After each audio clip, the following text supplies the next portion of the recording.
কে বলছে হিন্দুদের মাঝে একতা নাই? সবাই একবার জয় শ্রীরাম বলে দেখাই দাও তো। জয় শ্রীরাম।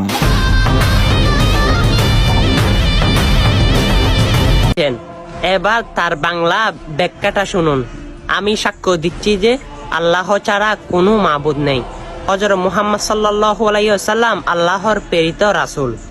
আর অবশ্যই বাংলায় উচ্চারণটা যারা শুনেছেন তারা ভিডিওটা শেয়ার করবেন, কারণ কালেমা শেয়ার করা মানে আপনি কিছু কি ভাবতে পারতেছেন আপনি কত বড় নবীজির আশেক হয়ে গেছেন। আসলে নবীজির আশেক কত হয়, কারণ আমার নবী তো অনেক কষ্ট করে সাহাবায়ে একরামদের কাছে, বিধর্মীদের কাছে কালেমা বিতরণ করেছেন। আপনি তো সেই নবীর উম্মত, আপনার কি বিতরণ করতে কষ্ট হয়? মনে হয় আপনার ইমানের ত্রুটি রয়েছে। তাই অবশ্যই ইমানের ত্রুটিকে ফেলে রেখে এই কালেমার দাওয়াতটা সকল মুসলমানের কাছে পৌঁছে দেওয়ার চেষ্টা করবে। আমিন।